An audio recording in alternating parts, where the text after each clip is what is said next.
Hello, everyone. My name is Carlos Torres, and I welcome you to this week's edition of the Back Nine Report. Every week, my co-host Fred Altvater and I get together and check in on the world of golf to bring you the latest news, insights, analysis, interviews, recaps, previews. Hey, we cover anything and everything golf. In other words, if it happened in golf, we have it for you. Fred Altvater, hi, how are you this week? Carlos, I'm fantastic. I'm up here in Michigan. I'm telling you what, we got the fall creeping in here. It was, I think we had the high of about 54 degrees today. It's cool outside right now. The wind's blowing. Going to get down to the 40s. And we had the furnace on for almost a week up here. Can you believe that? And at night, I know that seems almost impossible for a lot of the country, but it's starting to cool down. Old man winter's right around the corner. Hey, the 2020 PGA Tour season ended last Sunday. Dustin Johnson got the big check. John Rahm hung in there. Justin Thomas, Xander Schauffele, they were all giving him a go, but Dustin was just too tough. Hard to spot him 10 strokes and and him not win. That's a lot to ask right there. Top stories this week, of course, Dustin Johnson winning the FedEx Cup. You got the A&E Inspiration coming this week. We still got a lot of golf to go yet this fall. The PGA or the LPGA Tour, the Champions Tour wrapping up, all clear up until December. But a new tour starting, the Korn Ferry Tour and the PGA Tour starting next year's season already. So we, like always, we got a lot of golf to talk about. So let's get to it, Carlos. Let's go. Let's get to it. And you say, you're in the 51. They started saying that tonight there were going to be some thunderstorms and a cold front here in Texas. So I had to go to Rancho Mirage, just to make sure everything was going to be cool and all that. It's going to be, we're going to talk about that tonight. It's going to be really warm out in Rancho Mirage in the desert right now. Hey, man, that's beautiful mountains back there. But anyway, let's talk about what happened this past weekend on the weekend backspin. And let's talk about Dustin Johnson, man. He held off there. A hard-charging Xander Schauffele and Justin Thomas at East Lake to win the FedEx Cup for the first time in his career. It's incredible that with such a great career that Dustin Johnson's had, we can't say this is the first time really that he wins it. Now, he began the week, like you mentioned, first place at 10 under, really tough for the ones that were 10 back, and ended it at 21 under. That means he went 11 under through the tournament, 3 clear of Xander Schauffele and Justin Thomas. Now, he's the world number 1. He was 3 under after 6 holes in the final round, having started the day just 5 clear, but back-to-back bogeys at 8 and 9, followed by 8 pars, was what made it things interesting. I mean, he revealed afterwards. They asked him, and he said, man, I was nervous in back 9, but he played some very solid golf to hold off his fellow Americans. Schauffele, who won the best gross average section of the event because he finished at 15 under. So there wouldn't have been any shots of advantage, he would have been the winner of this tournament. But he was really charging hard on the back 9. He had 3 birdies, but man, it was just too much. He couldn't quite close the gap on DJ. DJ takes home the $15 million first prize. Meaning he has won $20.8 million on the PGA Tour this past season alone. Former world number 1, John Rahm, he finished 1 behind JT and Schauffele in 4th with PGA Tour rookie Scottie Scheffler in 5th. Fred, I got to admit, it seems like it will be back-to-back years, missing my prediction for the Rookie of the Year. Got to admit, Scottie Scheffler will be the favorite for the PGA Tour Rookie of the Year accolade after a season where, he finished 4th at the PGA Championship before taking home $2.5 million from his 5th place in the FedEx Cup. So gotta say, Scottie Scheffler is gonna be one. You're in a slump. It was also slump, man. You gotta pick it up. Man, I know Victor Hovland. I thought he was a shock, but he didn't, man. He did a good job. But anyway, it was also a great result for your guy, PGA champion Colin Morikawa, finished 6th, and Englishman Tyrrell Hatton 7th. So Fred, Dustin Johnson definitely dominated the latter part of the year. He won 3 times. First time he wins the FedEx Cup, but definitely solidified his spot at the world's number 1 ranking right now. Yeah, you can argue about this 10-shot lead stuff and all that, but like you say, he went 11 under for the tournament, which ain't that bad. This is Xander Schauffele's course, though. Man, this guy can play this golf course. If he ever finishes up like 1 or 2 in the FedEx Cup at the end of the, at the end of the BMW, nobody's going to touch him at East Lake. He's going to walk away from it because he can really play this golf course.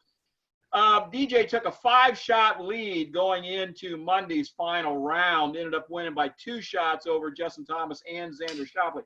Justin Thomas probably played the best of anybody all week from tee to green, but he could not make putts. Just the ball would just not go in the hole. He was on the edge. He would just, it just would not fall in for him this week. If he'd have made, I don't know, even, 1 putt out of 5 that he had close, he'd have probably won by 2 or 3 shots. But Justin Thomas is playing really well. But let's not take it away from Dustin Johnson. You know what? He didn't drive the ball that great on Saturday in the second round.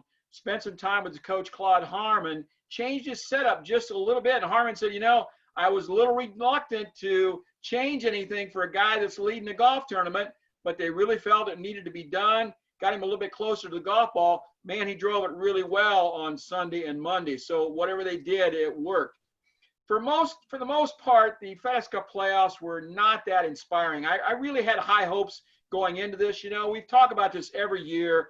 It's just kind of a money grab for these guys. It's so much money. It's like playing for Monopoly money. So I don't know if this is really a good thing or not, but I really had high hopes. We had some guys playing really well coming in. And for the most part, you got Rahm and Justin Thomas, Rory, Colin Morikawa, and DJ all playing really well, and they were all near the top of the leaderboard. So that was a good thing. But I don't know, with that 10-shot deficit, it just, Dustin was always ahead. Nobody could ever really get close to him. So I don't really want to take that away from how well he played, though. And we talk about his length, but his putting, oh my goodness, his putting saved his bacon time after time after time, all 4 days. If he'd make a mistake on a hole and be out of position, he might have a 10-footer, 12-footer, 16-footer to save par, and he'd knock it in. He did that time after time, so it was pretty impressive. And we got to talk about this incredible run that he's had over the last 4 events, Carlos. This is pretty heady stuff here. Over the last 4 events, against the best fields in golf, he finished runner-up at the PGA Championship. It took Morikawa firing a final round 64 to beat him. Oh, and by the way, he won a little over $1 million for that second-place finish over at Harding Park. Then he took a week off, won the Northern Trust when he came back by 11 strokes, picked up another $1.7 million, making everyone in the field look like hacks. Remember that? He would look unbeatable in that thing, right? He won by, 11 strokes or something. In Chicago, Dustin Johnson made one of the best putts ever witnessed to force a playoff with Jon Rahm, and then Rahm had to make an incredible putt to beat Johnson in the playoff. Well, and Dustin only picked up another $1 million check for the runner-up again. Then this week at the Tour Championship, he did start with a 10-stroke advantage, but still held off a hard-charging Xander Schauffele and Justin Thomas to win the Tour Championship, the FedEx Cup, and another $15 million. Add those up, Carlos, $18.7 million in a little bit over 1 month. That's a nice little boost to the bank account. I wonder what Pauline is going to do with all that cash.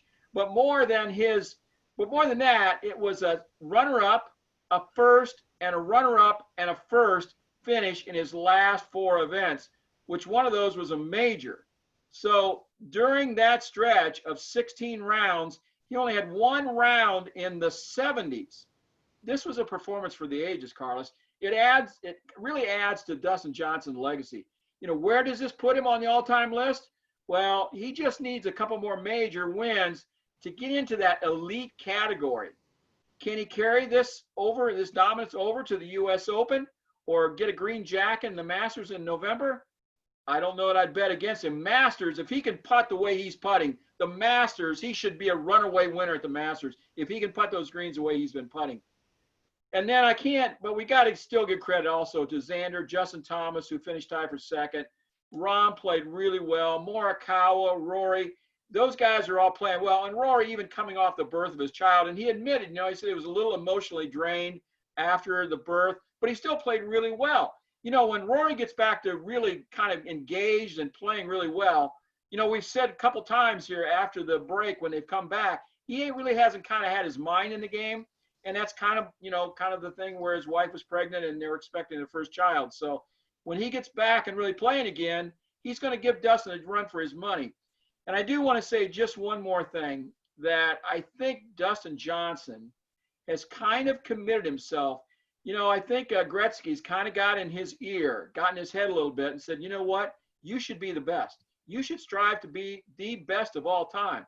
They all want to talk about Tiger. You're just as good as he is. You should be doing that. You should be setting his records. You should be winning majors. You should be winning the FedEx Cup. And you know what? It's almost kind of like he set out to do that. I really think that Gretzky's kind of pushing him along a little bit there. And, and he understands this. So really looking forward to the U.S. Open coming up next week. We're going to have a big discussion on that then. But I tell you what, Dustin Johnson's really playing well right now, and he has for the last month or 6 weeks. Yeah, to that point that you're saying about Wayne, we really don't know what talks they've had, right? But you got to admit that, being his son-in-law and being who Wayne Gretzky is, they might have some talks on this. And definitely it coincides. I mean, Dustin Johnson has always been a great player. But if you see, and that's to your point, right, ever since he started to be with Pauline, and that's like where Dustin has started to like turn the tables on his skills and his focus, basically. We can see a more solid player. He was always good, but it's like great now.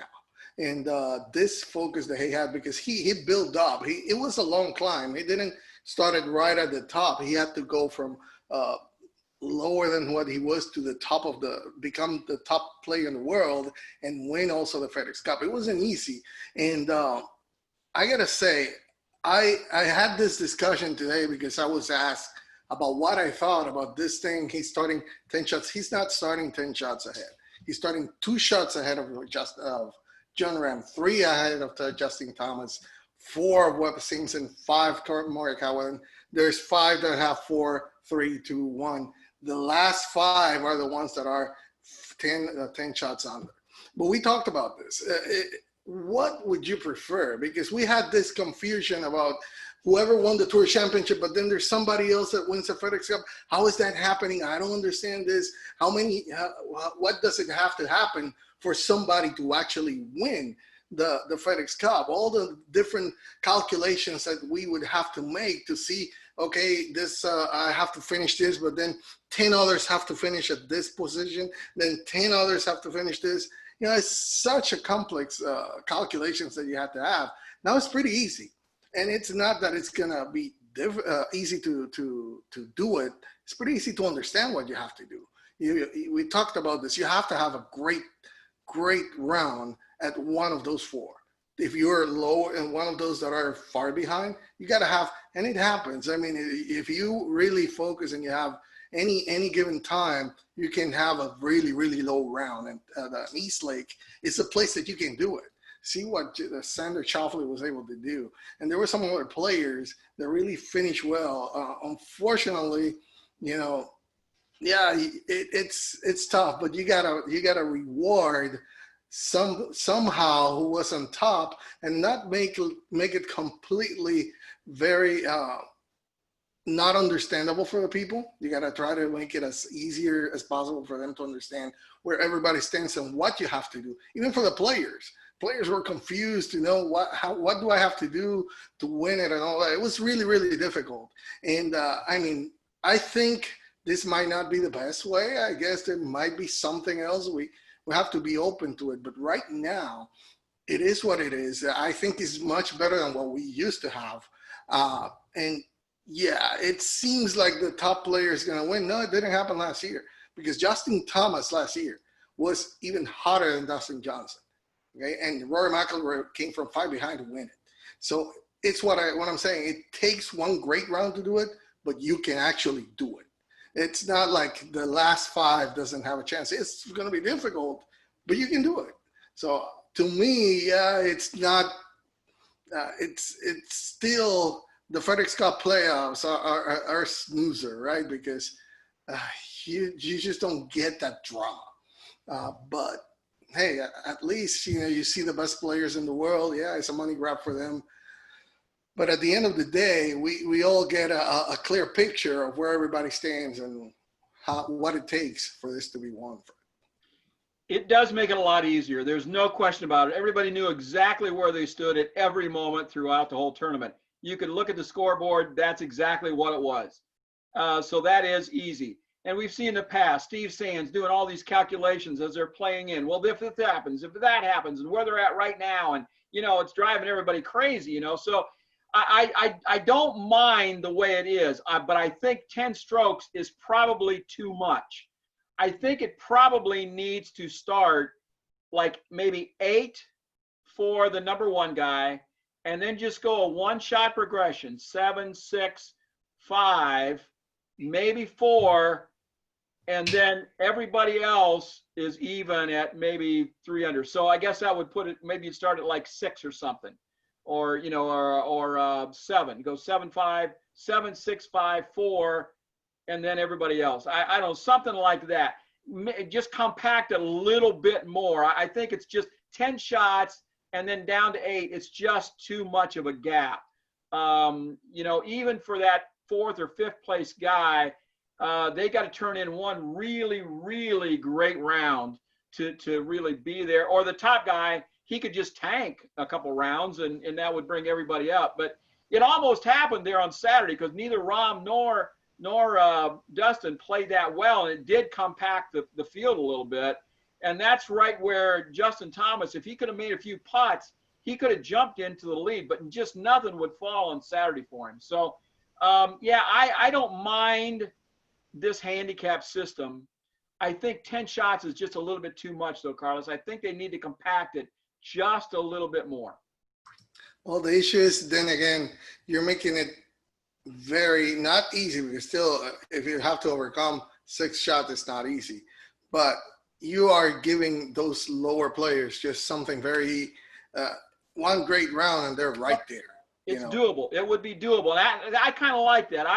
I think it should be doable. You got to reward the guy. Like Johnson had a great end of the year. He had he deserved to be number 1. John Rahm deserved to be right where he was at. Justin Thomas, they deserved to have a little bit of a gap. I'm just saying that maybe 10 and 8, that just seems a little bit too much to me. I don't know. I maybe I'm willing to give him 8, but 6 is just too low.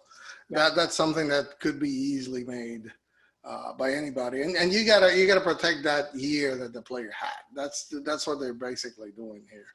But anyway, it was a great win for DJ, and I mean, he has basically done everything. Certain Hall of Famer, maybe a couple more majors, and we're talking about superbly elite player. Well, that's my question, Carlos. What do you think? I mean, Dustin Johnson now has won 22 or 23 events, right? Mm-hmm. He has one major. He's won WGCs. Now he's won the FedEx Cup. Pretty much won everything, but he needs maybe 2 more majors. So if he gets a 3 or 4 majors, does that put him into a category with Phil Mickelson? Does that put him into a category with the Sneads and the Hogans and the Palmers of the world? Does that jump him up into, the top 10 or the top 12 of all-time great players? In my mind, Dustin Johnson is approaching that.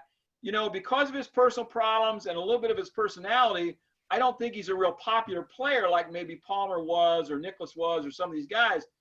But you know what? Dustin Johnson he's reaching elite status. Oh, definitely. On the course, he's definitely reaching that.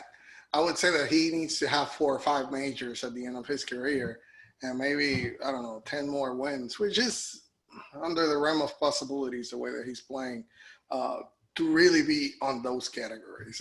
It's like when you start to say 4 to 5 majors, that's when you say, okay, that's all that's left for him, because with 23 wins, he has more than enough wins to already be a Hall of Famer.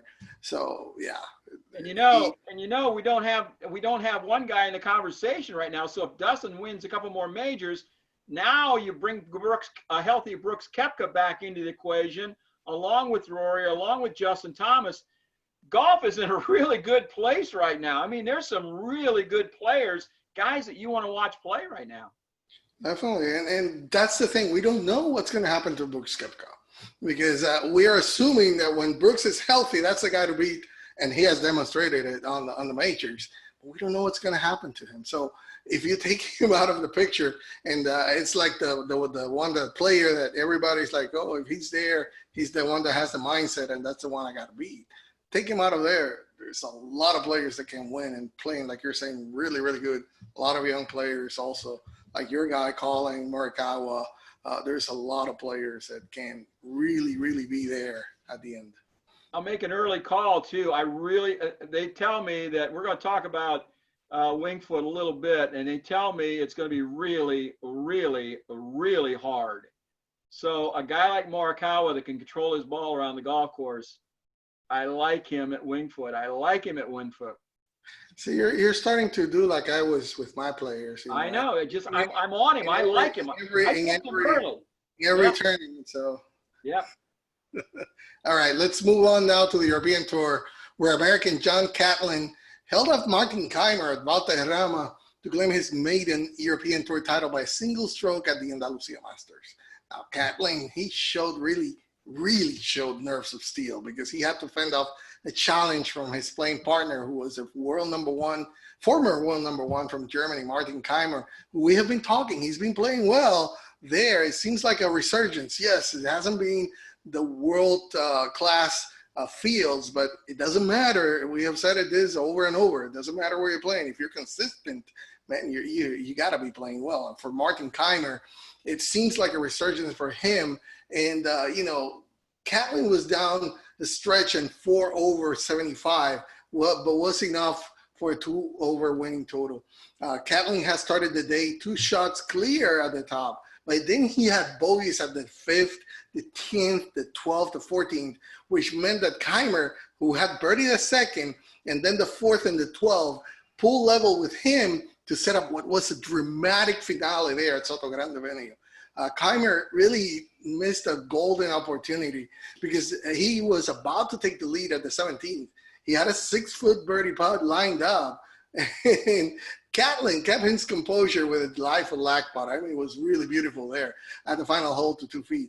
But Kaymer had to hold his chip from the edge of the green to keep his chances alive. He almost did that, but his bogey meant that Catlin's tap in there, the tap-in par sealed the victory. So, this is very interesting, Fred, because for Catlin, we might not have heard about him too much, but listen, this is his 8th pro title because he had won 7 times in Asia. So his career started back there in Asia, and now he's moving to the European Tour, starting to get this opportunity that there's the opportunity for these other players that are from other tours to be included.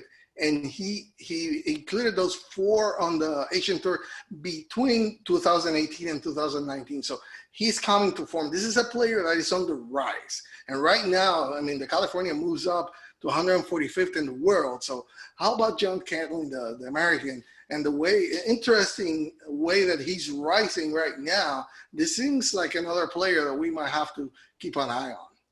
Yeah, and these guys have to learn, right? Some of these guys, they don't just, they don't have great junior careers or whatever, and they kind of have to learn how to make this pro thing work for them and what it takes, the routines they have to get into, what areas of their game they have to really improve, and how they have to play a golf course to make it to their advantage. And, it takes some guys a little bit longer, and he's traveled around the world, just like when Brooks Koepka went to Europe and played over there and learned how, and then came over here, and then boom, right away, he's playing really well, winning majors. So, this guy's doing the same kind of thing, coming from Asia now to Europe, and we'll probably very soon see him over here in the United States. Carlos, the big thing at this tournament was that heavy winds with the firm conditions really made the golf course really, really hard. I mean, there was nobody under par for this thing. You got a bunch of pros, and nobody's under par. That's absolutely amazing. So the cut came at what, 8 over or some such thing? That's the highest by 5 shots of any other tournament. So this is a really hard golf course, and it was really tough conditions, so it was brutal. The only other point I want to make about this, and you touched on it, Martin Keimer, he just continues to improve. And you're exactly right. Yeah, it's Europe and it's not against the best fields, but he's right up there in the top 5 every week now. So he's going to start winning. He's going to start winning a lot over there in Europe. I can see it happening. He's just getting closer and closer. You can see maybe just 1 or 2 shots where the nerves come in a little bit. It's just not quite ready for prime time, but he's getting real close, Carlos. Real close, and hopefully, I mean, that he's a great player, great guy. It would be good to try to see him again with those big fades playing back here in the PGA Tour. So we'll see. That's another point I meant to make for everybody. You got a really good player, and he's hitting big hooks. I work with a couple players that are pretty good, and they want to hit these big draws. And I said, listen, if you want to get really good, you got to learn to play the fade. You've got to be able to control the driver and get it in the fairway. Dustin Johnson, John Rahm, Justin Thomas, they all play that fade. Colin Morikawa, they play that fade, working it off that left rough line back into the fairway. You want to get really good, you've got to learn how to hit that fade. Martin Keimer, another example. He hit that big, hard fade, and he could control it on the hard golf courses. That's where it comes from. It all goes back to Hogan, guys. Hogan had to figure it out a long time ago. Take a lesson. Definitely. That we have to agree on that. Hey, by George, it's Coetzee again. Man, George Coetzee added yet another title to the many he has won at the Pretoria Country Club over the years. I mean, claiming the Sunshine Tour's Titleist championship by 4 shots. There was a sense of inevitability, you could say, to Coetzee's triumph. On the golf course, he has known and loved since he first played it and won a tournament there at age of 10. Man, that's how long he's been there. And where he's also won 2 European Tour titles in 2015, 2018, the Schwani Opens. Now, he can add the Titleist championship to that list. He closed with a 66 to win this Rise Up Series tournament, 13 under par. Now, Fred, this is Coetzee's 11th victory on the Sunshine Tour, but perhaps more significant is that since 2014, he's had only 1 year, that was in 2017, in which he has not won at least once on the tour. Yeah, he does really well down there in South Africa. He plays okay when he goes around the world, but not like he plays down there when he's at home. He won his first title on this golf course at the age of 10, okay? So he's been playing this golf course for a long time at Pretoria. He knows it really, really well. George Coetzee, we've seen him around for a long time now. His game doesn't seem like it travels all that well around the world, but he's hard to beat down in South Africa for sure. He definitely is. He definitely plays really well there.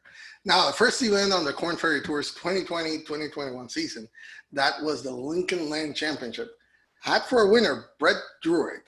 He broke through for a big Korn Ferry Tour win at Panther Creek Country Club in Springfield, Illinois. Druid won the tournament on 19 under, okay, firing a closing 68 to beat Harry Ball, Ben Coles, and Austin Trinslow just by 1 shot. But hey, that's all you need. You just have to be at least 1 shot better than anybody else. Dawson Armstrong and Anders Albertson finished tied for 5th place on 17 under. So Fred, Druid won the $108,000 winner's share from the $600,000 purse. So first winner of the continuous season, or is it a new season? How is this? Yeah, it's a new season. They call it 2020-21. Yeah, the fall stuff. That's the way it starts now. Hey, this guy's 29 years old from Australia. He struggled mightily this year. He's one of just 6 players who played in all 19 Korn Ferry Tour events. And he only made 6 cuts though. So only 30% of the time he's making the cut. He competed in 13 consecutive events coming up to this thing. So, really inconsistent guy. Maybe he can get something out of this and make him more consistent. If he has any kind of a year from here on out, he should be able to get his PGA Tour card next year. A little note on this that Sunday, we celebrate Father's Day here in the United States in June, but in Australia, Father's Day was last Sunday. And so it was a day he got to enjoy and enjoyed by his father back in Australia, and also kind of shared with his 18-month-old son. So good for him. Inconsistent Corn Ferry Tour player, but you know what? He can turn it around, and this could be a real springboard for him. All right, now let's talk about Michiana's biggest sporting event of the week, which wrapped up this past Sunday. It was the 2024 Wings Invitational as Kim Kaufman took home the prize. She was in the lead at the end of the Saturday, but she fell to second midway through Sunday. However, with a couple of key putts, Kaufman regained the lead to finish the tournament at 11 under par. That was ahead. I mean, she had some competition there for late by Robin Choi, who had back-to-back birdies on the back nine. Choi even took the lead late, but bogey on the 17th to give Kaufman the lead again. So Fred Kaufman then sealed the win with a par on the 18 for her win. Yeah, and even more importantly, Carlos, she picks up the bonus for the Potawatomi Cup, which the Potawatomis are a tribe up there in southern Michigan, just north of Indiana. They have the Firekeepers Casino, and they also then do the Four Winds there in South Bend. And so she won this extra bonus that they were putting up. And so in addition to her check for winning, she gets the $22,500 winner's check, and then she gets the other 10 grand. So pretty nice week for a Symetra Tour player. Hey, current race for the card standings on the top 5 right now. You've got Kim Kaufman moves to number 1. Ruxin Liu is number 2. Janie Jackson 3. Fatima Fernandez Canyo is 4. And Bailey Tardy is 5. So they got a bunch more. They got, I don't know, what, 6, 7 more tournaments to play yet this year. So it's hard to say how they're going to end up. But that's where they stand right now, Carlos. And with that, we wrap up our weekend backspin, or the recaps of this past weekend's action. Now let's go to the forecall, where we're going to tell you what's going to happen this week. And this week, we have the second major on the LPGA calendar, which is the A&A Inspiration. They're going to play it right here at Mission Hills Country Club in California. And I'm not there, really. This is just a background. But the temperatures are expected to be in the hundreds each day. So this is going to be a test of endurance and firm conditions. We'll tell you all about it. But before we go into that, we have the expert. We have to we bring Kieran Clark when we need to do the majors and all that. But right now, we have to bring the expert on the LPGA, and that's Ron Sirak. And Fred, sat down with him on a Zoom call. And tell us about what we're going to see here on this interview. Yeah, Ron was kind enough to do a Zoom call with me yesterday, actually. And we sat down. We talked a little bit about the A&A. We talked a little bit about COVID. We talked a little bit about some of the players on tour right now.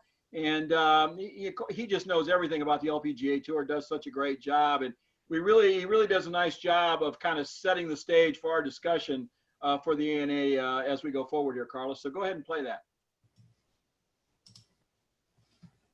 We're happy to have Ron Sirak here again with us on Back Nine Report. Ron, of course, was a longtime writer, senior writer for Golf Digest, now covers the LPGA Tour. And Ron, we were just chatting about it's an odd year. We don't get to see much live golf.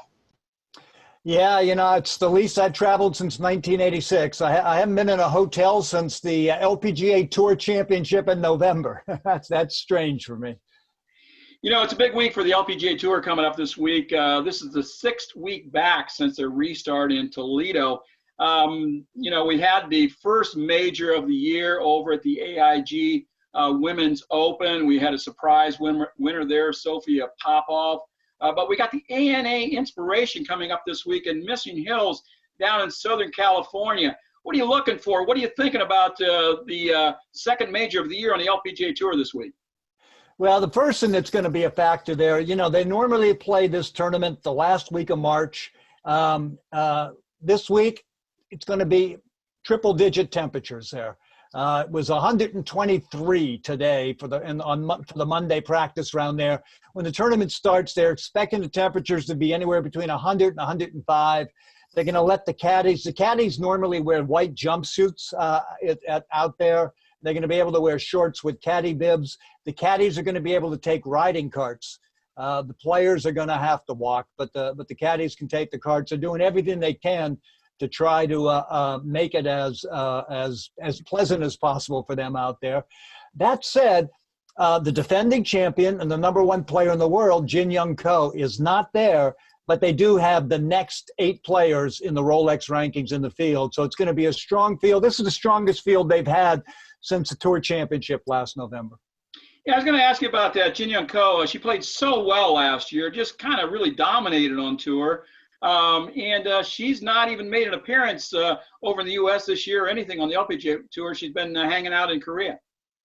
Yeah, I've exchanged emails with her agent about that. And, you know, if you look at it, she's faced with dealing with protocols at both ends. Coming from Korea in the United States, she'd have to quarantine. Then going back home, she'd have to quarantine. So, you know, and Commissioner Mike Wan did a really, really good job when he started the tour back up. 30%, a little over 30% of the LPGA players live outside the United States. He gave everybody ample notice so that they would have time to get in place and do what they needed to do. But Jin Young Ko has decided that the easiest thing for her to do right now is to just stay at home. So they don't have the defending champion. They don't have the #1 player in the world. And she is, besides being a really, really good player, she's a really likable player. She's really somebody that the fans, I think, would really take to as they get to see her more. Let's stay a little bit with the COVID-19 theme here for a minute. So they, when they restarted the tour, they played 2 events in Toledo. And after the event after the Marathon Classic at Highland Meadows, all the girls went up to Detroit, got on the shuttle, stayed together, went over to Scotland for the Ladies Scottish Open, and then the next week for the AIG Women's. And we just haven't seen a lot of problems with the coronavirus, with the measures that they're taking and the way that they're staying in the bubble and staying safe. Yeah, you know, they kept everybody in a bubble for 5 straight weeks. You know, the 2 events in Toledo, then fly, as you said, fly to Scotland, 2 events over there, fly to Arkansas. So for 5 weeks, they kept everybody in a bubble.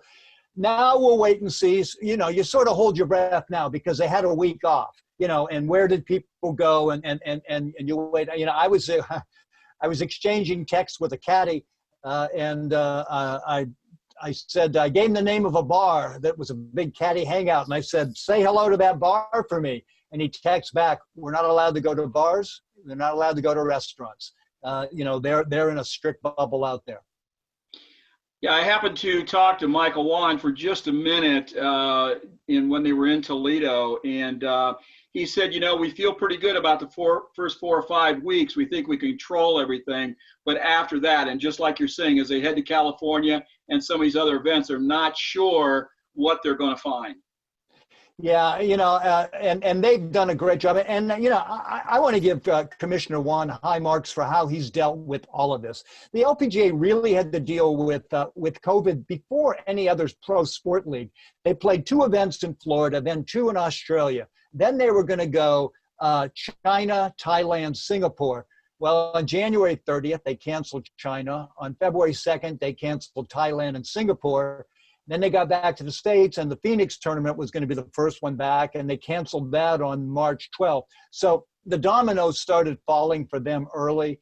And both the LPGA as an organization and the LPGA players don't have anywhere near the financial safety net underneath them that the PGA Tour and PGA Tour players have. It's much more hand-to-mouth. And that's why when they created that drive-on tournament, the first event in Toledo, was really a way to give the players a payday. You know, it's just a way because they needed it. Absolutely, yeah. They missed out on a lot of the season for sure. Hey, let's talk real quickly about some favorites going into this week. Of course, we had Danielle Kang, who won both tournaments in both events in Toledo, playing at a high level right now. We had the surprise winner, Sophia Popov, over at the AIG Women's Open. Of course, she won't be in the field this week because she didn't qualify earlier, so she has to wait till Portland next week to get her exemption. But Stacey Lewis made a big comeback over in Scotland. Is she back? You think Stacey's back all the way now? I don't know if she's back all the way, but that was certainly good to see, you know. And I do think that she's got, being a relatively new mom, she's got an extra sort of motivation out there now, you know, and I think that we're going to see more from her. The other person who's shown a glimmer of life, and she let the Marathon Classic get away for her, is Lydia Ko. But after that real heartbreak at Marathon, she went over and had 2 top 15s in Scotland.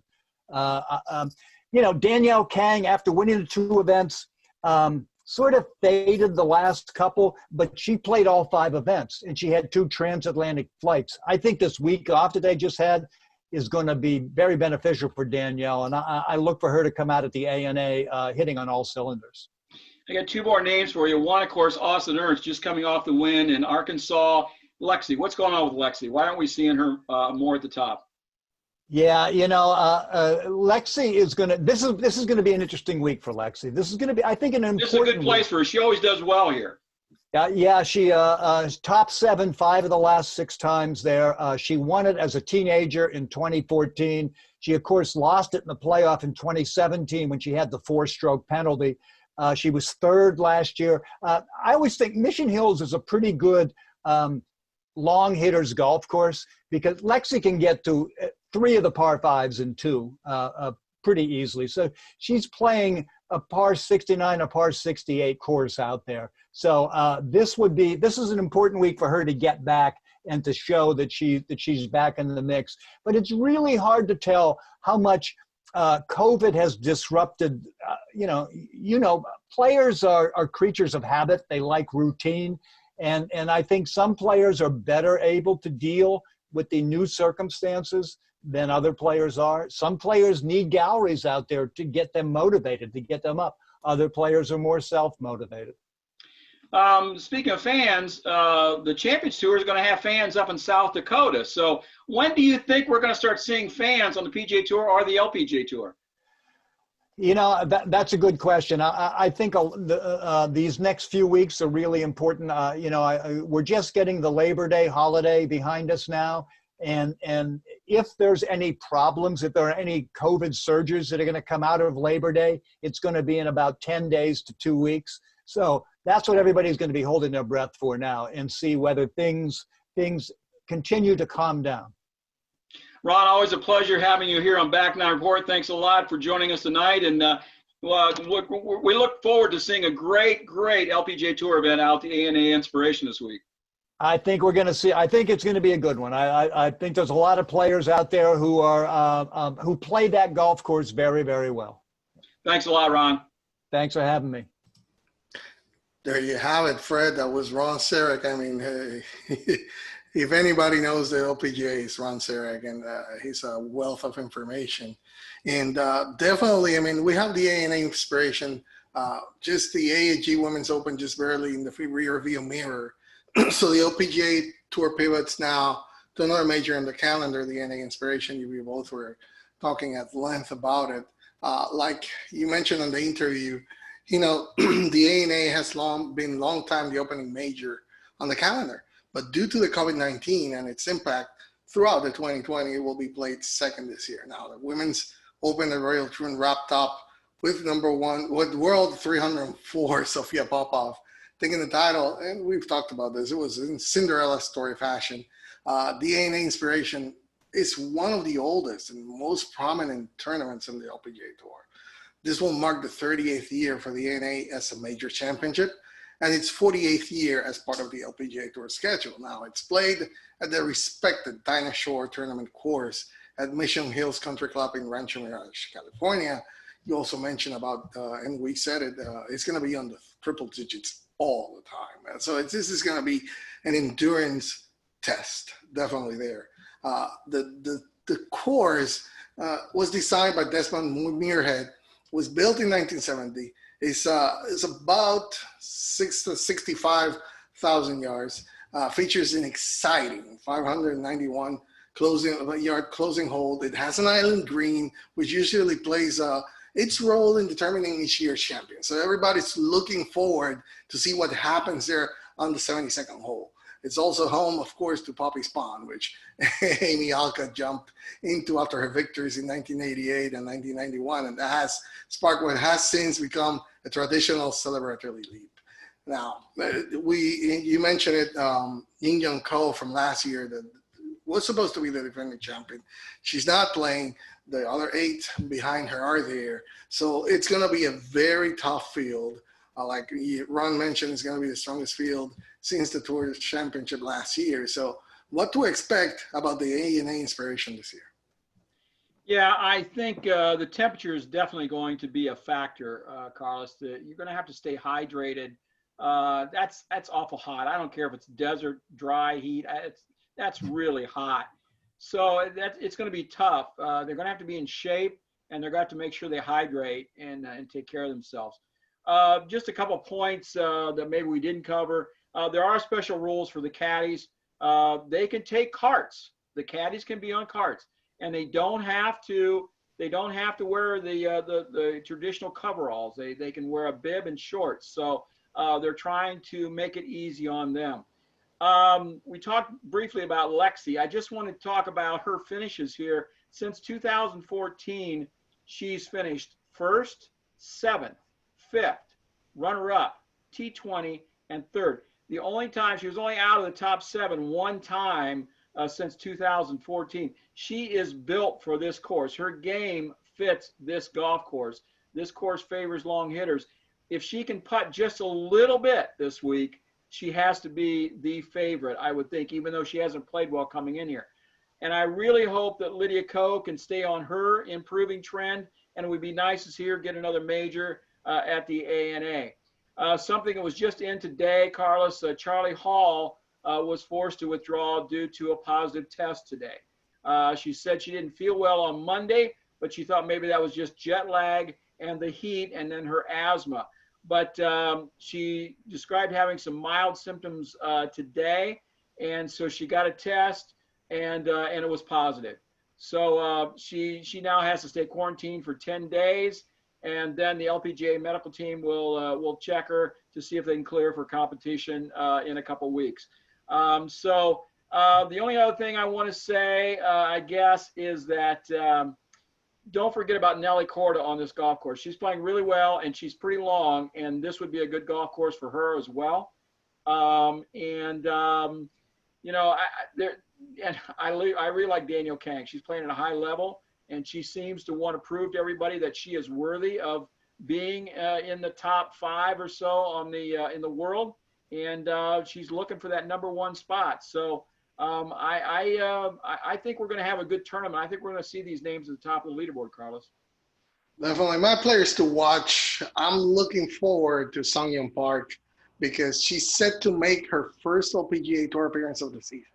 She sat out the first 8 months due to the uncertainties brought about by COVID-19. So, you know, she's a former world #1, has 2 previous top 10 finishes here at the ANA Inspiration. She finished T6 in 2016, T9, 2018. She has never missed a cut from 4 appearances.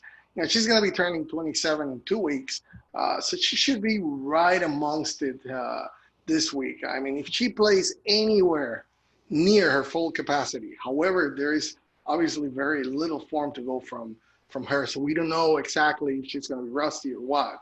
But Sungyeon Park is a player that loves this course, plays well here. So it's one that I'm looking forward to her return. Now, Minjae Lee, yeah, I know. She has recorded an impressive 51 career top 10s on the LPGA Tour. And you would say, yeah, Carlos, you know, only 4 of them have been at the majors.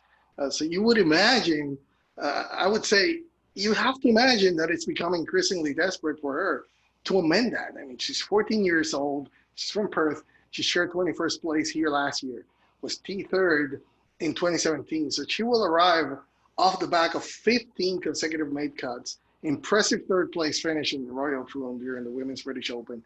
That is another player that I think is just right there, about just needs a little bit more, just a little bit to turn the corner and could make it. Then you mentioned her, and I am going to keep picking her. You're picking Colin Morikawa the rest of the year. I'm going to pick Danielle Kang. I said she has to be player of the year. She looked unstoppable between the back end of July and early parts of August.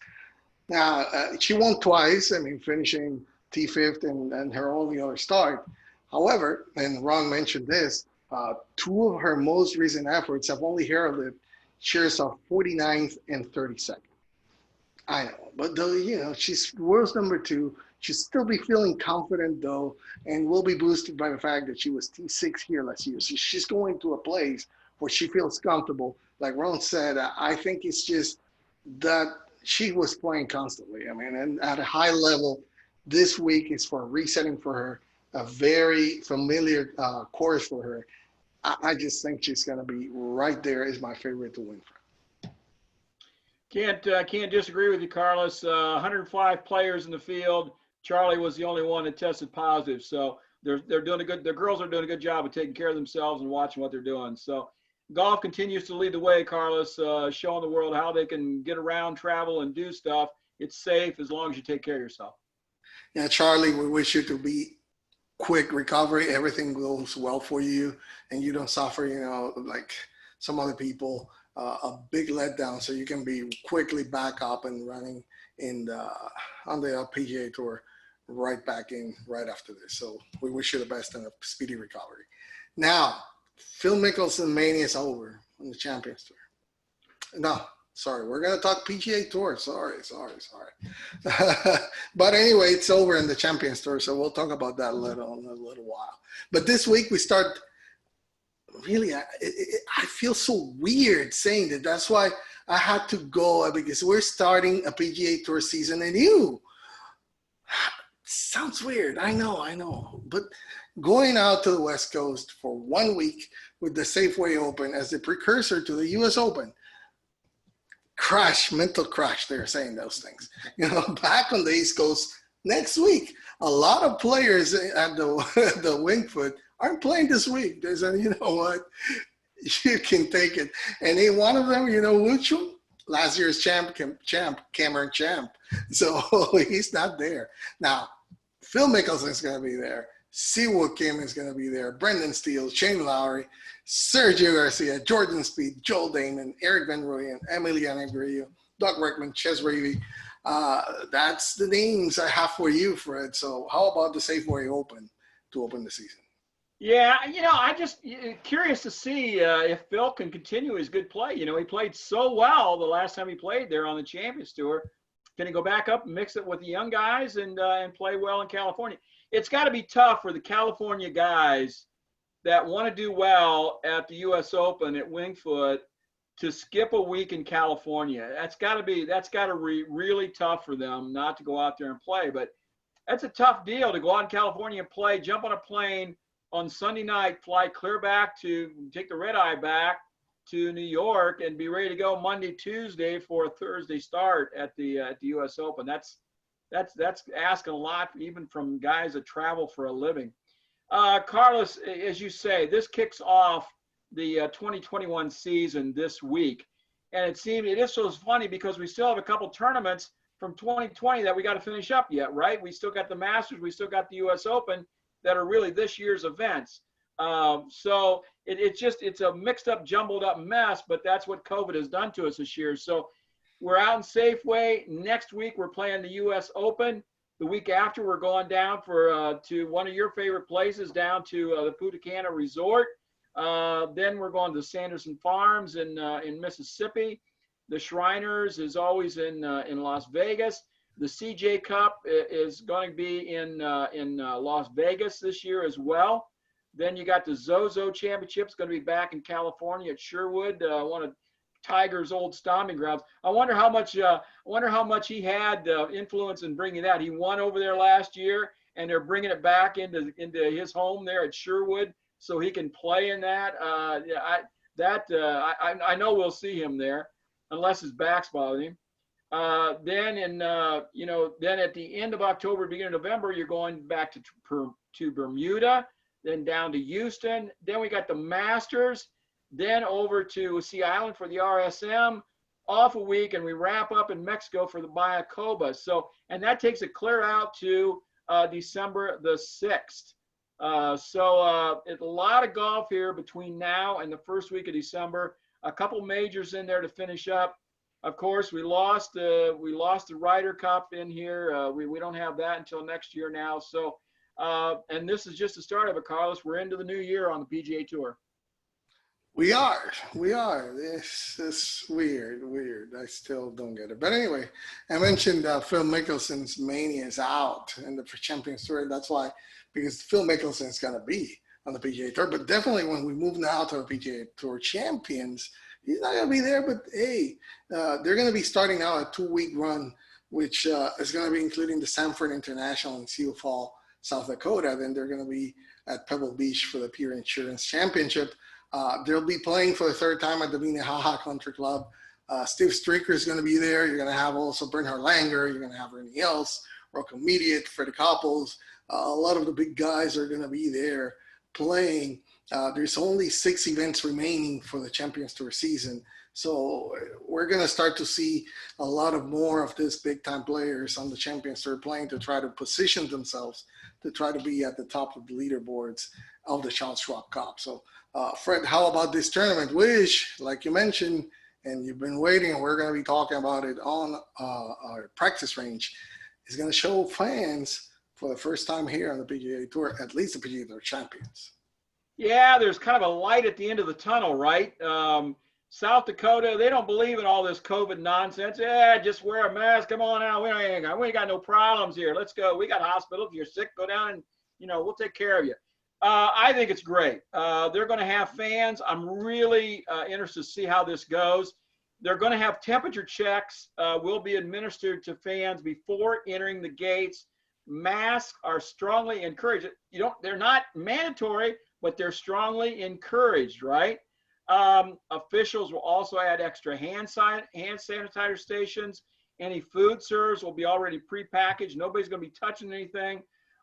Credit cards are only accepted at concession stands. No cash. Don't be touching it. I got to tell you, we did a little bit of driving over the Labor Day on Sunday, and I went into a gas station. We stopped and I bought a couple bottles of water, right? And so it was, I just paid for it with like a $5 bill, and so there was $1 and some change, and the kid didn't have gloves on. And he handed me the change, and he actually like touched my hand, right? And it's almost like, oh no, we're so conditioned now not to touch anybody or do any of that stuff. It was really kind of a shock to the system. But we're going all this discussion with football and what we're going to do and who's going to get to go or not go, and who's playing, who's not. I think this is great. And once again, golf is taking the lead. Cooler heads are prevailing here. The good, hard working, honest people of South Dakota says, hey, you know what? It's a personal decision. You want to come out and watch some golf? Come on out. Pay your money. Come in and just take care of yourself. And, we don't think you're stupid. You can take care of yourself. Not like the rest of the country that says you got to stay in the house. You can't do all this stuff. Baloney. Get out there. You can do it.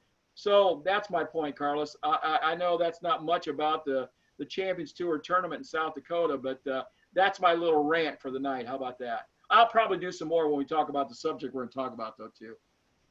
Yeah, I don't know if we're going to talk about that anymore after this, but anyway. Let's talk about the Korn Ferry Tour, because they have only 4 events remaining on what is the 2020 portion of the 2020-2021 Korn Ferry combined season with the 2020, 2019, 2020. Well, the full season, forget it. It's just 4 tournaments in the 2020 part. They're going to be continuing their Land of Lincoln tour. They're now going to be playing the Evans Scholars Invitational. For the first time, it's going to be contested at the Chicago Highlands Club in Westchester, Illinois. It's just 15 miles west. I don't know where you're looking at me, but it's west to me. Downtown Chicago. So we're going to have the big names are going to be there. Will Torres, of course, is going to be there. Davis Riley, Taylor Pendrith, Lee Hodges. So Fred, fully loaded there in Chicago, the tournament on the Korn Ferry Tour. Yeah, we got the same guys we've been talking about for the last couple of months. Will Zalatoris, Davis Riley, Steven Yeager, all are in the field this week in Chicago area. Of course, they have to be the favorites to be atop the leaderboard at the end of the week. The thing I want to talk about is the featured charity here, the Evans Scholars Foundation. you know that's near and dear to my heart. We talked about it before on the show. This is one of the most worthwhile organizations in the world. Evans Scholars was started by Chick Evans, of course, and has annually provided full ride college scholarships for deserving former caddies. Caddies work at golf clubs all across the country. These are young people. These are people that start when they're like 14, 15, 16 years of age and get out there lugging the bags around, working for their players and learning about being, motivated and doing their own business and all that kind of thing by being a caddy. It's a tremendous, tremendous opportunity. And then they are vetted. They apply for these scholarships. They're vetted through a strenuous process, and only the most deserving are awarded these free rides to college. It's a great thing. There's now over 1,000 kids across the country on Evans Scholars scholarships at various colleges across the country, and they do a fantastic job. And Carlos, one of the things that we're seeing that the PGA Tour is doing a great job making sure that their charities are getting money, right? The sponsors are doing a great job making sure the money is going to those deserving charities. But some of the charities are really hurting this year because people aren't, don't have the money or can't do whatever. When you're sitting down at the end of the year and you're going to make your donations to your charities, keep the Evans Scholars Program in your mind. They do a wonderful job, Carlos. They definitely do. And with that, we wrap up our forecall or the preview of this weekend's action. Fred, tell us about Boyne Resorts before we go to the par 5. Well, you know Boyne, everybody knows Boyne is one of my favorite places. They are running an amazing fall special for their mountain resort this month. They're offering tee time starting from just $47 Monday through Thursday before 4 p.m. It's valid through September 30th, so the whole month here of September. That's right, you heard me. Play the Alpine or the Monument at Boyne Mountain anytime before 4 p.m. Monday through Thursday for just $47 for 18 holes. There's no promo code, no nothing. Just go to boyne.com/golf, book your September golf getaway to Boyne Mountain right now, Carlos. Get that $47 deal. That's an $80, $90, $100 golf course, either one of them. It's fantastic. You got to get there. Definitely. Now we're going to talk about the par 5 news, 5 pieces of news that we bring to you that were relevant from this past week. And the first one that we're going to talk about is, we already said that the 2020-2021 PGA Tour season is kicking off again with the Silverado Resort for the Safeway Open in Napa, California. Now, it will mark the first of, 50 tournaments, which is the most events in a single PGA Tour season since 1975. And with that, you have to factor in that, what if the Olympics actually go in? I mean, this is going to be immensely packed. The bumper season will feature 6 majors, 2 U.S. Opens, 2 Masters, back-to-back, a PGA Championship, and an Open Championship where Shane Lowry will defend the Claret Jug 2 years after winning it at Royal Portrush in 2019. That's COVID-19 there for you. So in total, the U.S. Opens, the Masters, and the Corales Punta Cana Resort and Country Club Championship all feature twice with 44 other unique tournaments. Now, the Asia swing looks a little slightly different this year because the lucrative CJ Cup and the Suzuki Championship both were located from South Korea and Japan to Las Vegas and California, respectively. And the WGC HSBC Champions in China was canceled. So now the New Year schedule, like I said, also features the Olympic Games in Tokyo, which we're assuming they're going to go, which has been postponed a year. So we'll see what happens. So Fred, how about the new schedule for the PGA Tour on the 2020-2021 season?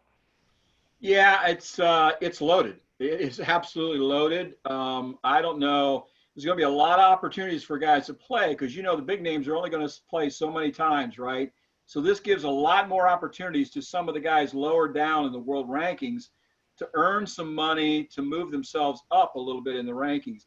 One of the interesting things this year is that the Bermuda and the Punta Cana events will now be full FedEx Cup points tournaments with Masters invites going to the winners. So that's a real upgrade for them. That is really important for them to draw some of the bigger names in there. The Arnold Palmer Invitational will move to the week after the WGC Mexico. Instead of playing in Florida, going to Mexico, coming back to Florida, they're going to play in Mexico, then come to Florida. So you'll have the Palmer, then you're going to have the Players, and you're going to have the Honda Classic. The Valspar is going to move after the Masters and play the week before the Wells Fargo Championship. Then you got the 3M Open follows the Open Championship, which will be played at Royal St. George's, where it was supposed to be played this year. And then the WGC FedEx Cup St. Jude in Memphis will follow the Olympic men's golf tournament, Carlos. So a lot of stuff really stacked in there. They're playing for big purses again, a lot of money on the line. We've talked about this before. It's a young man's game just because it's a real marathon now. It's not just a few months and pick and choose here. There's a lot of big money, and it really takes a young guy to have the stamina and the endurance to make it through this really 12-month schedule. Definitely, and the big issue, I mean, we already saw last year before the COVID started to hit and the lockdown happened and all that's going on, we already saw, because the Olympics were set up for that year and for this year, and we didn't have this loaded schedule that players were picking and choosing where they're going to play. That's going to continue. I mean, especially with how things are right now, of course. And I don't want to say what we're going to talk about on the practice range, which really is about the COVID-19 and when fans are going to be allowed, but it really implicates players' ability to travel and fans as well. So how things are going to be panning out next year is going to really be interesting. We don't know yet. Hopefully it'll be something close to normal, but definitely it's going to be interesting to see which tournaments are going to get affected, because we were talking, and it was big news every time that we saw this year that, okay, this tournament is not going to have this big time players coming down, or the fields are not going to be that strong. I just think it's going to be the same thing, Fred. You cannot just play not even half of the 50 tournaments of the season. I mean, it's going to be really, really tough. 25 events for a year, that's a lot of golf, right? And some of these guys like Sungjae Im, they play about 30 times. That's a lot of golf. And and even guys like Tiger and Rory, they're going to cut back. If they play 20 times, that's about it. So that leaves, if you only play 20 times, that leaves 30 events for some of these other guys to get a chance to play. So we're going to see a lot of new names on leaderboards over the course of this next year, Carlos. And of course, you know what makes it more interesting? The FedEx Cup. Because now there's going to be a lot of lobbying, how things are going to be, because these players, the top players, are going to have to try to stay on the 125. And we already saw what happened, how they were trying to make themselves into the 125. It's difficult, the pressure that it's going to have, how they're going to pick and choose where they're going to be there, and how much will they depend on, okay, if I'm too low and I need to be a little higher, how it will influence where they're going to play, if they're going to play them 2-3 tournaments at the end of the season. It's going to be interesting. So we'll see what happens. But anyway, next week we have the US Open, and we're going to give you a little bit about it right now, because the 5 remaining spots have already been assigned. Like you mentioned before, the course apparently is going to be really, really playing really, really difficult. Some players were there. John Ram stopped on his way to East Lake and visited there, Wingfoot, after the Northern Trust. We learned that Francesco Molinari is not returning yet. So Fred, how about some news from the US Open? Yeah, 5 guys qualified after the FedEx Cup final points list. And those guys were Sebastian Munoz, Brian Harmon, Tyler Duncan, Mark Hubbard, and Danny Lee all got into the U.S. Open field from finishing in the FedEx Cup points list. The course is going to be tough. As you said, a few players got there. They're saying anybody at even par is probably going to be a runaway winner. So it's going to be really difficult. So chipping and putting are going to be a premium. Also keeping the ball in the fairway out of the hay are going to be really important to do. Yeah, I don't. Other than that, Carlos, I don't have much more for you for the U.S. Open. We're going to cover it in detail next week. We're going to try and get Kieran in here to help us with that. You know, we've got international players that are hanging out over here in the United States, so there'll be a good international field in the Open as well. So it should be a good tournament.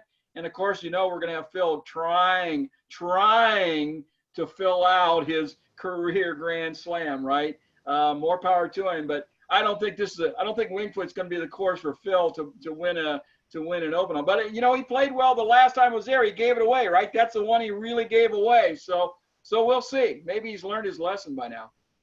That's what he's counting on. That's the one I let go. This is the time. I'm gonna do it this time at 50. I'm gonna do it. So anyway. I am such an idiot. Isn't that what he said? I'm so stupid. He said that. Well, we'll see. Next week we have all the details, massive, wall to wall, top to bottom, every single storyline that you need to know about the U.S. Open. We'll have it for you, and we'll have our very good friend and colleague, Kieran Clark, to help us with it. Now, talking about the other side of the pond, there's gonna be a new venture between the European Tour and Ryan Housen, who is the founder and group chairman of travel insurance provider Station. Now, they're aiming to generate 3 to 5 times the revenue raised by the previous tour for golfers age 50 and over.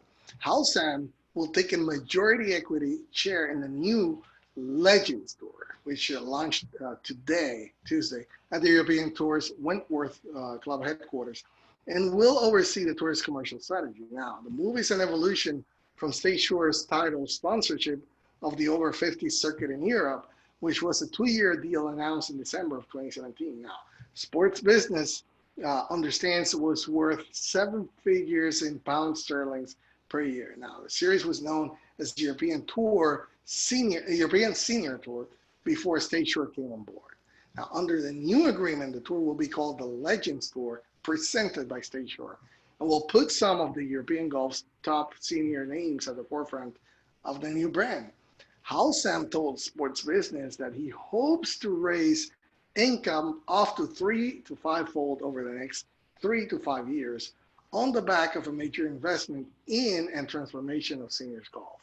It will make back revenue from sponsorship and experiential offers and will be underpinned by the value of State Shore's fast-growing database of over 5.5 million people from over 50s market.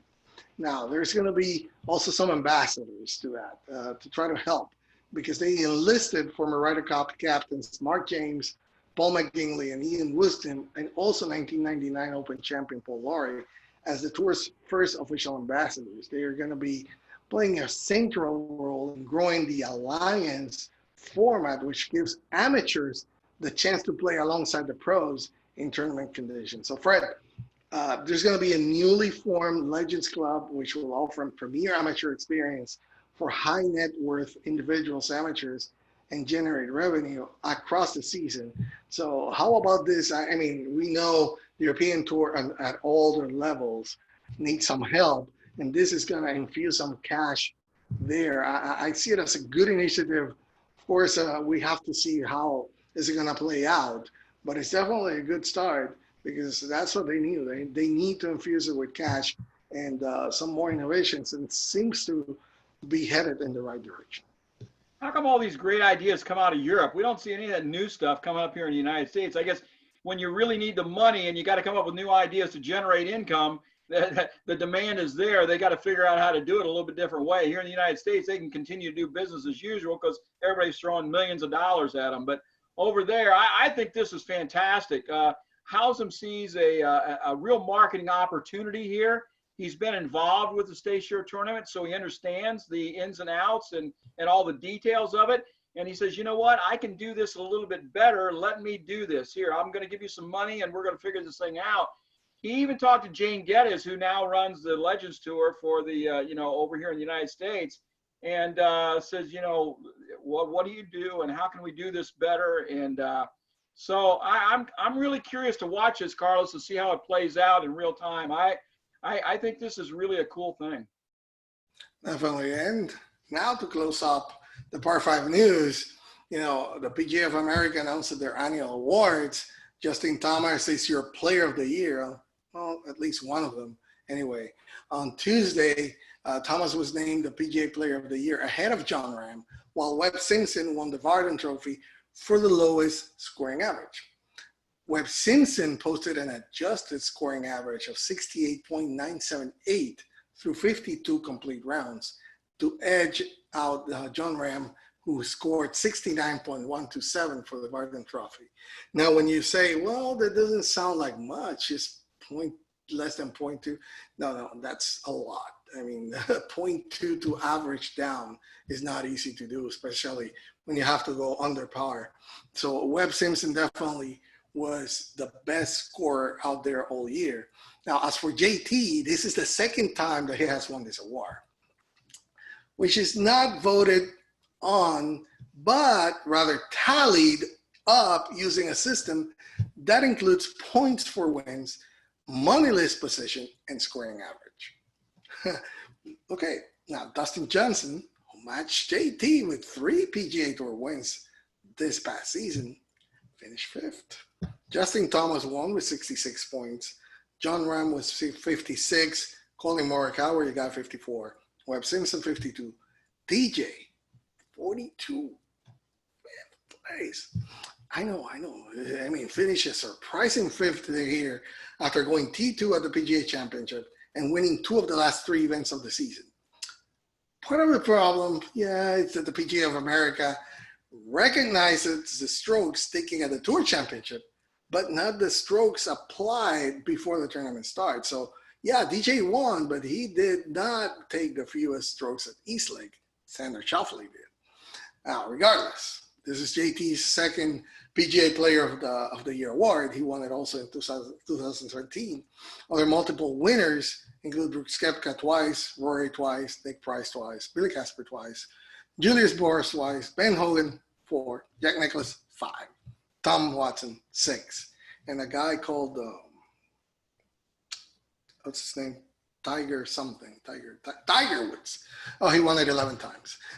This award dates back to 1948 when Hogan won. Fred, what will be interesting, and this is what I was waiting to say. What will be interesting is if this is a harbinger for the PGA Tour Player of the Year award. Hear me out. Now, that will be voted on by PGA Tour peers. And normally,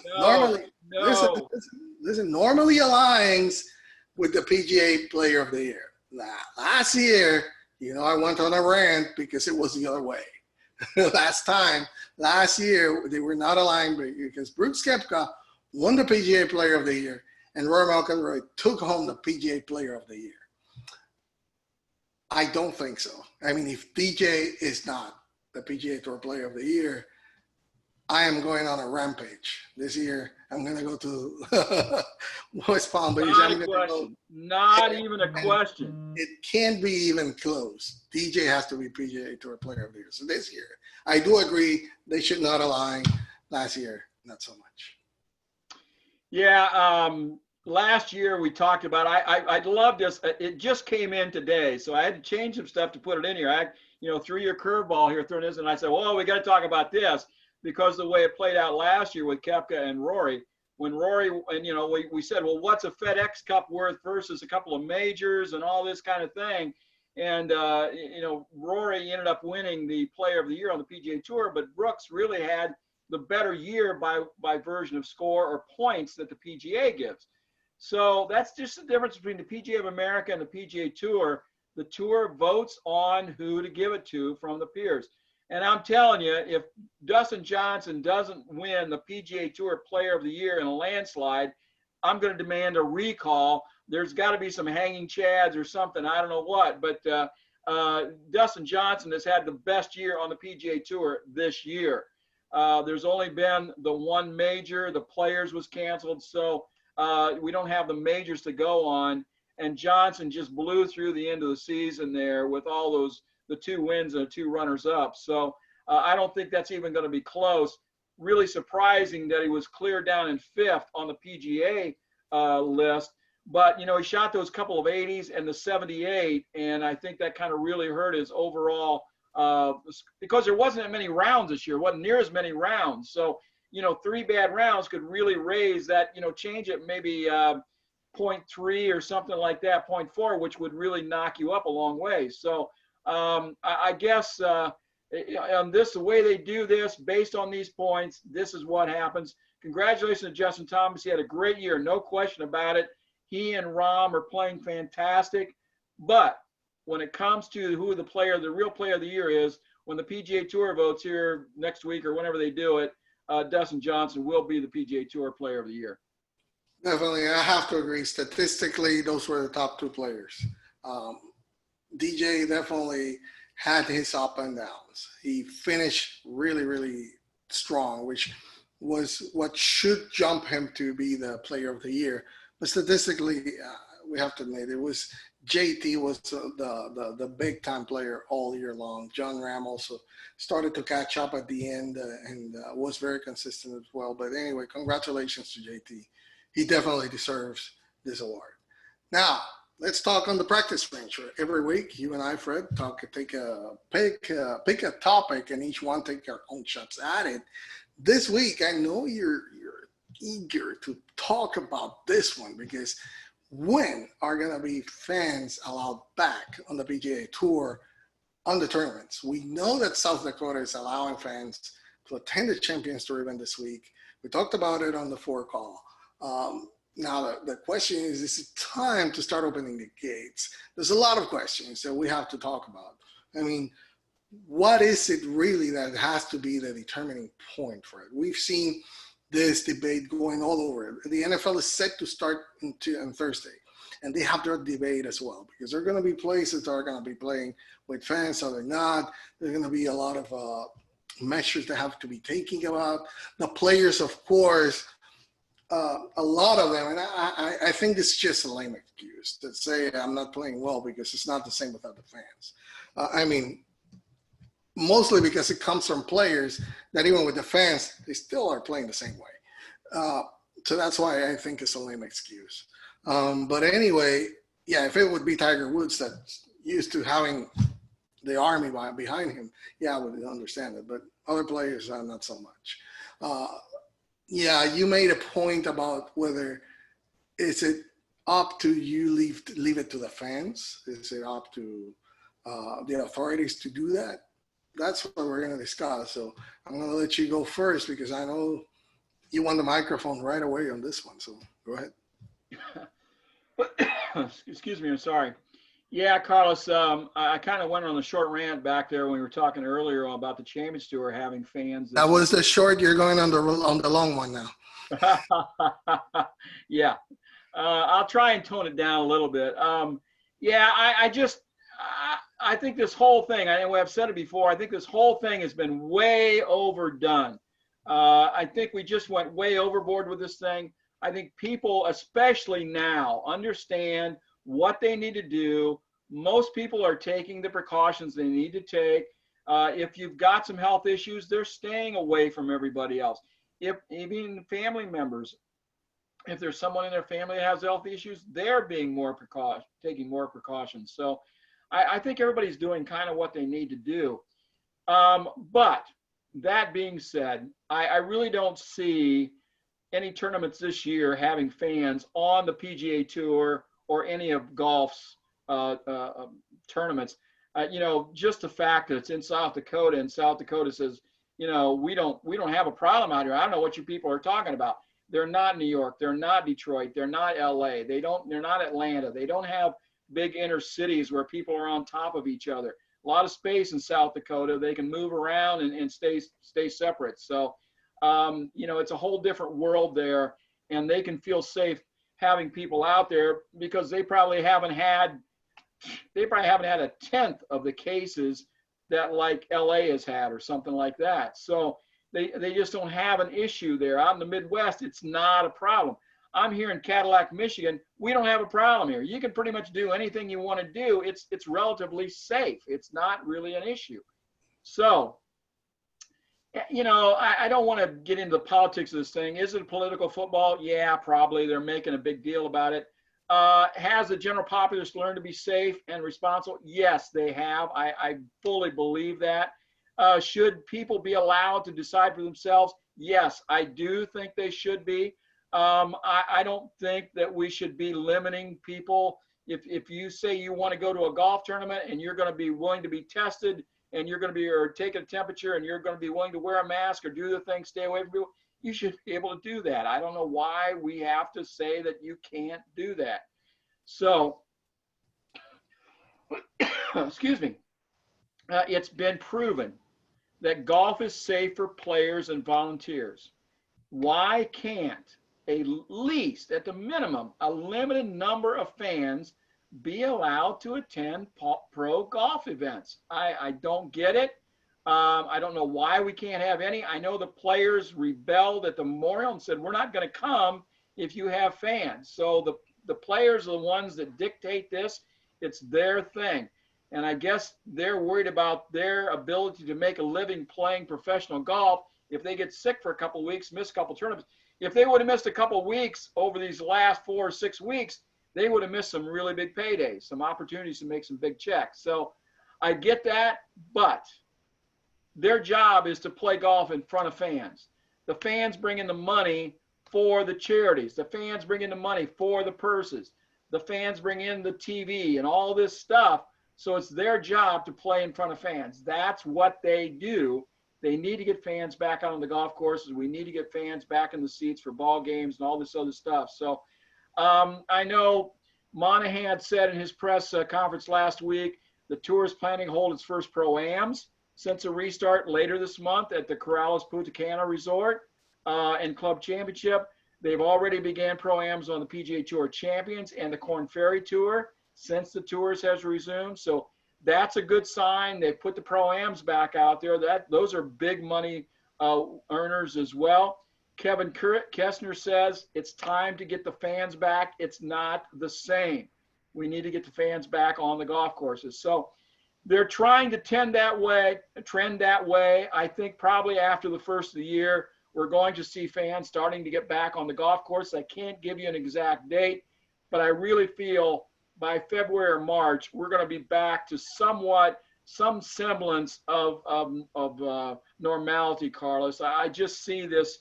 It's starting to, people understand, and we're starting to get back to where everybody's saying, okay, let's go on with their life. We're over this. It's time to move on. Yeah, my issue is with the people that, because you're saying most, not everybody. That's the issue. If everybody would adhere to the social distancing rules, that would be perfect. I have no issues with that. Limit the amount of people, sparse them up, and that's it. That's how it should be, because the problem is the ones that don't follow that, don't care about it. They say, "No, I don't care if I get or not." Like Kirk Cousins, right? If I die, I die. But that's not the attitude. You really have to respect who doesn't think that way. And that's where I draw the line, because you should be allowed, but then take precautions, respect everybody else. That's my point. And I think that is the reason why now the PGA Tour, golf was on the spotlight as the first one starting to play, right? Back as a major tour. I think the spotlight right now is on the NFL because we've already seen what's happened in the MLB, right? With some teams, they have the limited schedule to 60 games. The players that got COVID-19, how many times they had to suspend some of the games. I think we're going to see maybe a microcosmos of how is it going to be moving forward with what the NFL is going to be like, because that's going to be the test. A lot of players playing together. There's no bubble like in the NBA or the NHL, which have been perfect for them. They've had no cases, so they have played well, but they are contained in a place. They're not going out anywhere. So we're going to see how that happens. I think, like you, it's not going to be this year. It's going to be next year. But the reason is because everybody's waiting to see how things are going to happen in the NFL. Learn from it and adapt to it. And that's when we're going to start to see more and more of all the tours, not of all the leagues, not only football, but like Roland Garros and tennis. They're going to allow some fans there, and that's in France. Even though they are going to be having, they're still having a surge right now on the COVID-19. So, there's this small openings here and there. And I think we're going to start to see more and more and learn how to really start to deal with it. But for now, I don't think it's going to happen. Yep, it's going to be after the first of the year for sure. I'm really curious to see how they get along in South Dakota. I think it'll be okay. But, and like you, Carlos, I don't know how they're going to play football. Here in Michigan, they weren't going to play high school football. And then Ohio said, well, they're going to play football, but we're going to have a limited schedule. And so the governor here in Michigan changed their mind, and now they're going to have high school football again starting next week. So it's just mind-boggling, this whole thing. I was talking to my grandson tonight. He's going to have to wear a mask the whole time on the field, even though he's playing. Even like pro players, I just don't know how they're going to do it. They're going to go home at night. I just don't know how that's going to work. You're not going to keep them out of the restaurants and the bars and the different places that the stuff gets passed around. So, and if it goes through a football team, it's going to be a big issue. But that being said, football is a lot different than golf. And if everybody just kind of goes along and does what they're supposed to do and minds their business, everybody should get along okay, Carlos. We'll see how it goes, definitely. And with that, we wrap up our practice range, and now we're going to move on to our final pods. And I'm going to talk about the PGA Frisco, right north of me, 10 minutes from here. I can't wait for it to open in the summer of 2022 because it will be featuring the best golf world has to offer in player development and education for PGA professionals, as well as play on both recreational and championship courses, alongside a magnificent Omni Resort, an interactive consumer golf experience. I mean, it'll be state-of-the-art, last of the many things. So, I mean, they have on their page, I'm not going to go through all of them, but if you want to go just to the PGA.com page and see there by the numbers to learn how it's going to be going there, they're going to talk about they talk about both courses, the putting surfaces, the acres of maintained turf for fairways and roughs, the square footage of the bunkers. I mean, it's something incredible. The created wetlands, because there's now no wetlands in Texas. You have to create them. So, I mean, the cubic yards and tons of sand capping material that is spent, it's amazing. Just go there to the PGA.com page and you'll see it. PGA Frisco is amazing numbers, right? Yeah, you and I were there. We didn't see much, did we? It was getting dark, and we just saw a big empty lot for about a mile or so in each direction we were looking. But from the pictures, the aerials I was looking at, they've got some stuff. They got some grass growing and all that stuff, some bunkers put in, some greens. So looks like they're really getting things underway there. Just real quick, Daniel Berger still is not in the Masters yet. Kind of the same situation that we saw from the Sophia Popov thing and the LPGA. She's not in the ANA this week because even though she won the Women's Open over in Scotland, she wasn't eligible to play in the ANA when it was supposed to be held back in March. So she has to wait. Same kind of thing with Berger. He didn't qualify for the Masters back in its April time slot. So they didn't have a spot for him here in November. Does he deserve a spot? Well, the way he's played since the tour restarted in June, yes, he definitely deserves it, but he hadn't earned it at the April time slot. So they're just making him wait and see. If they get a cancellation, he'll get in. I think he's kind of like the first alternate at this point. They've got him on a wait and see basis. So we'll see what happens with that. Carlos, something interesting happened today. Was sitting in on a meeting with some Solheim people. And the Solheim, when it comes to Inverness next year, you've never seen it, I know, but the 1st and 10th tee boxes at Inverness sit between the clubhouse and the pro shop. and it's a big wide area. The first tee and the 10th tee encompass probably I don't know, it's about 80 yards, probably something like that from side to side. And so it's a great big area. And the first and 10th first and 10th fairways are separated by a bunch of bunkers. Okay, that's the only thing that separates the fairways out there. So it's all like one great big hole. And so for the Solheim Cup, they're going to put the bleachers up around, and the first and 10th tee will be from the same place. They're not going to have one tee on one side and the other tee on the other side. It's all going to be from one place, because there's only, what, 4 or 5 matches out on the course at any one time. They can do that. So it's going to be really unique. They're going to build this great big stands up around it with these sky boxes and all this stuff. It's going to be really cool to see. I saw a computer-generated model of it today. It's very, very cool. Also, Carlos, I want to mention September issue of the Ohio Golf Journal is going to hit email inboxes in the morning. So look for that. Features this week include travel during these COVID times, also equipment reviews just for the ladies. Got 2 good reviews from Ed Travis on the golf ball and a driver just for the ladies. Check out Back Nine Report TV on Roku and YouTube. Got some great videos for you. Got some new ones coming. So, Carlos, we got some good stuff. I hope everybody. Oh, we got a nice, we'll go to Ohio Golf Journal. We're giving away a trip to Thunder Bay. I should have been talking about that on the show before. You go to OhioGolfJournal.com and there's a green box there. Click on that. Register to win a trip to Thunder Bay up here in northern Michigan. Great, great place. All right, Back Niners, that will wrap up another week of the Back Nine Report.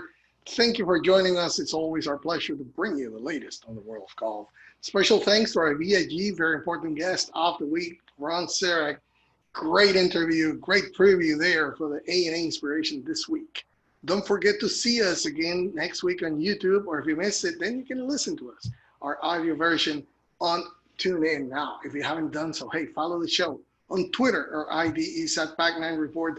The number 9 is in the middle. My name is Carlos Torres, along with Fred Altvater. We wish you to be happy, be blessed, and enjoy the great game of golf. Happy golfing, everybody. Get out and play some golf. We'll see you on the Back Nine.